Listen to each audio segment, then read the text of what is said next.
So, in the last lecture we came up to the point of the Bohr model of the atom, and we were able to see how this quantum mechanical principle that he introduced to explain the atomic spectra of hydrogen atom in terms of line spectra.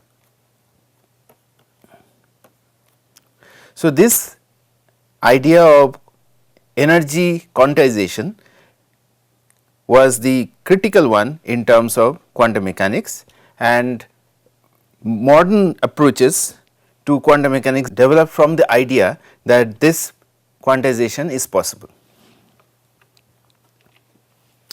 So, a modern look at quantum mechanics can be viewed from the fact that quantum mechanics is more like a linear algebra of variables and Hilbert spaces. The most important part of quantum mechanics as quantum mechanics lies in the fact that the physical interpretation of the results that are obtained. So, it is the physical interpretation which is very important in terms of the way of looking at quantum mechanics, which is otherwise mostly linear algebra, Hilbert spaces, and some of it can be simultaneously done by using matrices and others. So, those are the tools that we have mathematical. The more important part to understand in this are the laws. As in the Newtonian picture also, we knew that in classical mechanics we had certain basics from where we started the problem. Here also there are a few laws which are known as the postulates. So, the first postulate of quantum mechanics is basically to do with the state of the system. Since we are all interested in the kind of physical systems that we have, which are photons, conducting electrons in metals, semiconductors, atoms, really the small ones, microscopic ones, states of these rather than the diverse system represented by the same type of functions are the state functions. So, we are trying to look for fundamental properties which can define the principle of quantum mechanics. So, the first postulate defines that every physically realizable state of the system is described in quantum mechanics by a state function psi that contains all accessible physical information about the system,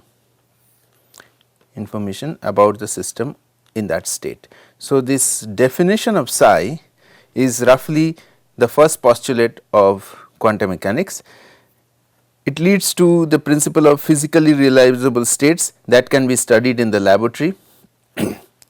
It has all the accessible information that we can extend from the wave function, and this is a state function. It is a function of position, momentum, energy that is spatially localized. Now, the principle of psi in general is mathematical. There are ways to make it observable, and that is the part which we will look into. If psi 1 and psi 2 represents two physically realizable states of the system, then their linear combination psi, where C1 and C2 are arbitrary complex constant, represents a third physically realizable state of the system. So, this principle that any number of wave functions can combine to give rise to a final wave function, which is the principle of superposition,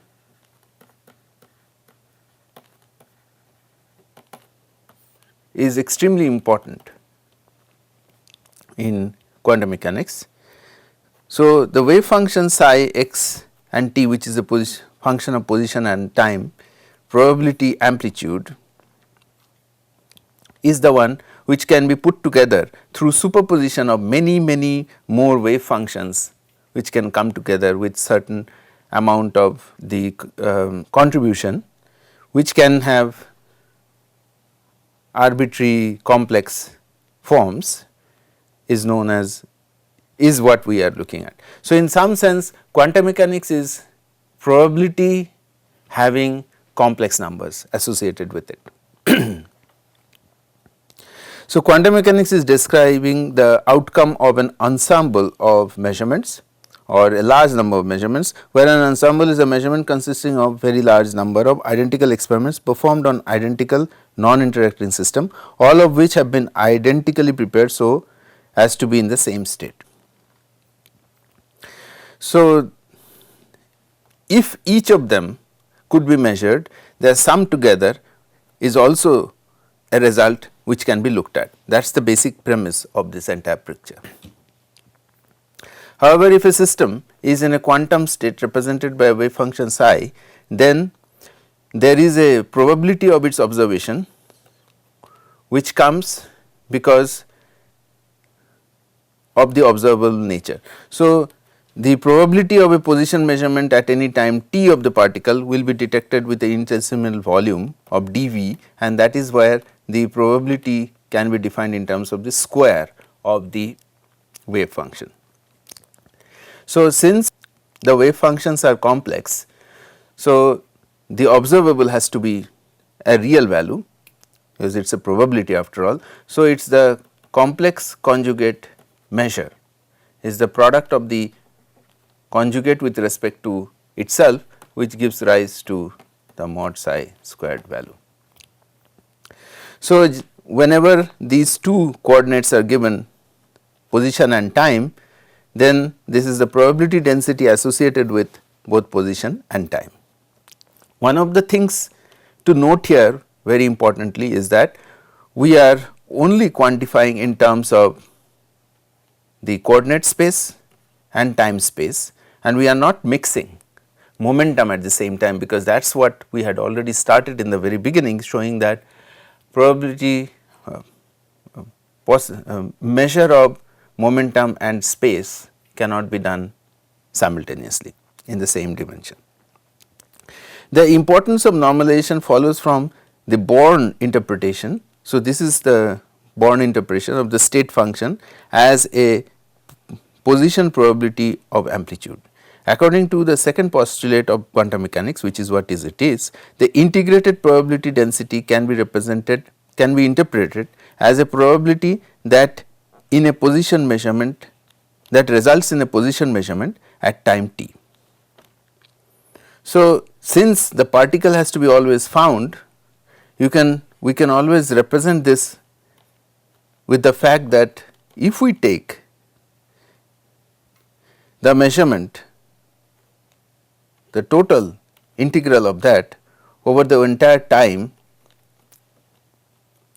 then we are going to always find the probability, the total probability as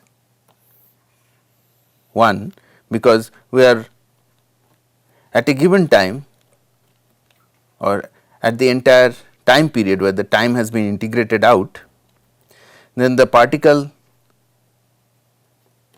over the entire space will definitely give rise to its probability of find. So, the total probability of finding a particle is absolute, and that is what is represented here. So, the normalization condition which I just wrote for the wave function can be written as total integral in terms of the entire volume space, which becomes equal to 1. So, the limitations on the wave functions as a result of this requirement lies on the fact that only normalizable functions can represent a quantum state, and these are physically admissible functions. Otherwise, the particle's existence become questionable, and that is the reason of this limitation which is required as per the postulate. The state function must be continuous and single valued. State function must be smoothly varying function, which means that it should have a continuous derivative. Now, these are requirements which make sure that the way we are looking at this probability makes sense. The third postulate of quantum mechanics lies in the fact that every observable in quantum mechanics is represented by an operator which is used to obtain the physical information about the observable from the state function. For an observable that is represented in classical physics by a function say q, x and p, the corresponding operator is q, x cap, p cap. So, for instance, for position we write x with a cap, little cap on top, a little hat, which represents its operator state. Similarly, for an momentum operator we have p with the hat, which is h cross over I, derivative of space coordinate. Similarly, for energy we have the Hamiltonian operator, which is essentially a sum total of potential energy and kinetic energy. And for a single coordinate space, x axis is just the double derivative, is the momentum space p squared and p squared over 2m and the potential. So, this is how the operators are connected to the observables, and that is the third postulate of quantum mechanics, which tells how to get the observable values from the state function. So, this principle of operator math, which has also been put to use by many, including Dirac in his later development of quantum mechanics, states that an operator is actually an instruction, a symbol which states or tells us to perform one or more mathematical acts on a function, say f of x. The essential point is that they act on a function. Operators act on everything to the right unless the action is constrained by brackets. Addition and subtraction rules for the operator follow the same kind of principle as the associative law or the distributive law, as we can see that these two operators can act on the function based on these principles, and their action is determined by the principal laws of mathematics as we are shown here. The product of two operators implies successive operations, and the product of two operators with a third operator can be written in this term. So, basically two operators coming together is essentially a third operator. Now, the two operators commute if they obey the simple operator expression, where this is shown by this commutator bracket as they call it, essentially the product of the two in one direction versus the other. If the two are equal, then the commutator bracket gives rise to 0. In the case where this is not 0, then you will get a situation where the operators do not commute. The requirement for the two operators to be commutating operators is a very important one in quantum mechanics, and it means that if we can simultaneously measure the observable represented by these two operators. So, that is essentially the principle behind finding out whether two operators can be simultaneously measured or not, the observables represented by them. The non-commutativity of the position and the momentum operators, that is the inability to simultaneously determine the particle position and its momentum, is represented with the Heisenberg uncertainty principle, which in mathematical form is now expressed simply like this in terms of the commutative operator. And this can be generalized to any pair of observables to show that whenever there is commutators, when they are commuting, then you can measure them simultaneously. If they do not commute, then you cannot measure them simultaneously. So, that is the crux of this entire problem. So, the development of the modern theory enables understanding of this quantum mechanics in a very nice mathematical form, as I had mentioned initially. The fourth postulate of quantum mechanics shows or discusses about the evolution, the equation of motion of these wave functions. So, in 1926, Schrödinger wave equation, which represents a quantum equation of motion and is of the form this, which is for a single dimension x coordinate at a given time with a Hamiltonian which has both kinetic and potential terms, that is equated to the change of the wave function with respect to time. This work of Schrodinger was stimulated by a 1925 paper by Einstein on the quantum theory of ideal gas and the de Broglie theory of matter waves. So, on examining this time dependent Schrodinger wave equation, one can also define an operator for the total energy as time evolution operator like this, and that can give rise to the principle of the fact that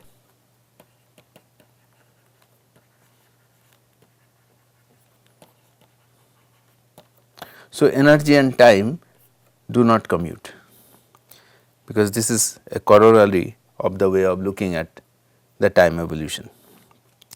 So, this Schrodinger wave equation is sort of the principle behind the idea of equation of motion of quantum states, and that gives rise to the fact that it is possible to get the equation of motion of the wave function with respect to the Hamiltonian, which is what is written on the right hand side, left hand side. So, in other words, it can be written in terms of h psi is equal to I h cross psi dt, and this essentially has led to the idea that there can be a definition of a total energy operator which can be of this form.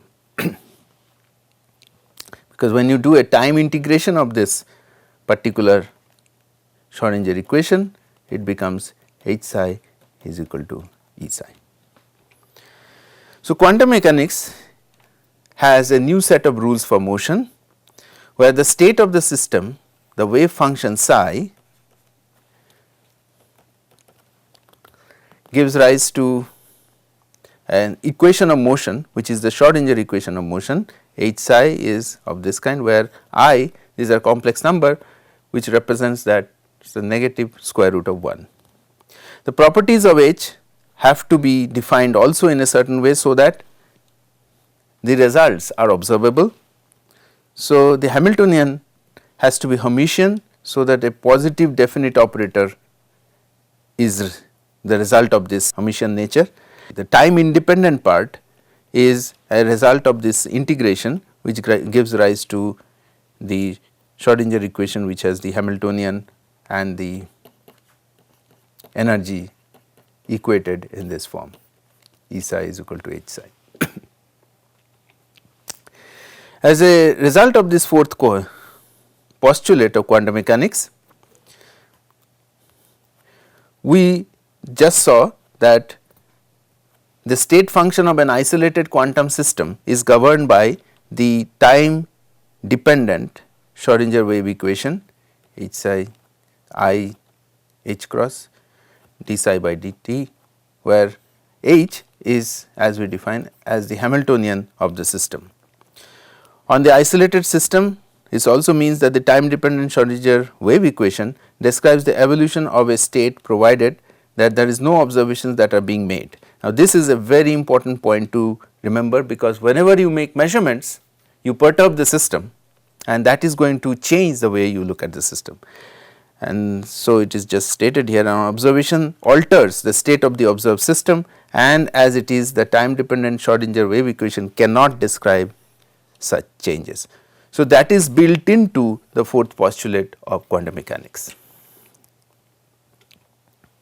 So, in order to make measurements, one of the other very important thing which is necessary is to be able to understand the basics of laser matter interaction. So, in this case, the interaction of radiation with matter often is considered under the condition that the radiation is considered to be wave like, accepting totally well that the photoelectric effect does not consider the wave like picture alone of the photons, but still in typical processes where we are considering the particle or the matter as a particle which is quantized, we consider the radiation as wave-like and the matter as quantized. So, as long as the energy of the wave-like electromagnetic radiation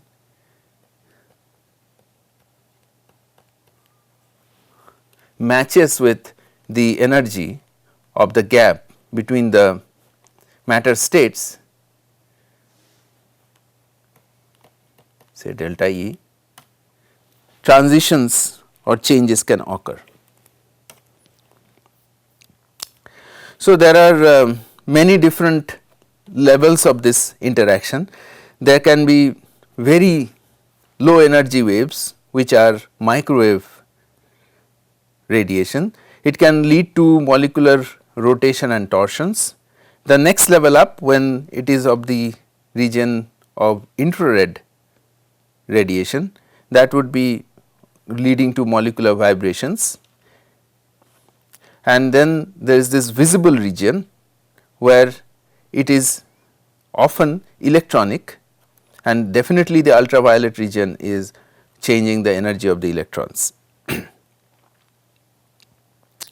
So, beyond a certain point, ultimately the electron will be separated from the atom, and that is basically the idea of ionization. So, there are various different ways these interactions happen, and depending on the energy of the electromagnetic radiation that we are using, we will be seeing different levels of interactions. So, we will deal with this a little bit more detail later. This is just in terms of ionization. These are some examples of how an X-ray which is very high energy can actually lead to ionization. It could also lead to other kinds of effects like Crompton scattering, longer wavelength generations, ionizations and all of that as we just mentioned. But in most other cases, this is the case where it is the photoionization principle. In the case that we are looking at, typically the electronic transitions are ultraviolet and visible, where the electron jumps from the different states that we are talking about. These are the quantized states, and in the other cases where we look at vibrations and rotations, they require much lesser energy, and that is the place where we have different places to look at. Now, one of the popular models to test out quantum mechanics lies in the principle of particle in a box. So, this is actually a very interesting case, because this is the first case where quantized systems come up. If in this Hamiltonian, for the simplest case, which is the kinetic part often represented by T or Ke, and the potential part, if the potential part goes to 0, then it is a free particle. And if you solve the Schrodinger equation assuming that the V is never there, which is basically meaning that V equal to 0, then it just becomes a wave equation, and then continuous solutions are possible in this integrated form, and the energy and everything else follows the continuous picture. However, the moment this constraint that perhaps the potential goes to 0 within a certain range, but beyond that. So, particle in a box is based on the idea that you have infinite barriers at two ends of a zone where there is the particle will have 0 potential in a certain point, in a certain coordinate space, and beyond which it just goes to infinity. So, this principle of having constraint on the potential at two edges beyond a certain length is the idea behind this principle of particle in a box. And the interesting part is that the moment this particular problem is solved with the idea that we have imposed free particle nature only within a certain region in space, leads to the situation where the energy available to the particle changes from being continuous to discrete as it being shown here, and correspondingly the wave functions will have discrete shapes or forms as you are going through the different energy levels. So, these energy states that we talk about, n equal to 1, 2, 3, 4, as the energies keep on increasing, these are known as quantum numbers. So, this is the energy quantum number E of n, where E of n is the energy, total energy, and n is the quantum number, essentially telling us the state or the position or the energy level that we are looking at, where the different energies are going to be there for a given wave function. So, this is the principle behind looking at quantized system. So, particle in a box is one of the first cases of simplest cases of looking at a quantized system at steady state, which means the time dependency is integrated out and we get these results, where the total energy of the system can always be computed at any given quantum state, and they keep on changing as you go to different higher n values. So, as the n changes, so it is quadratically increasing. So, the spacings go up as we go higher in this particular case. So, that is the principle of particle in a box, which is the first example that is always taken in terms of quantum mechanics. In the next class, we will be going towards few more of the examples of quantum mechanics, and then we will take it from there further. Thank you.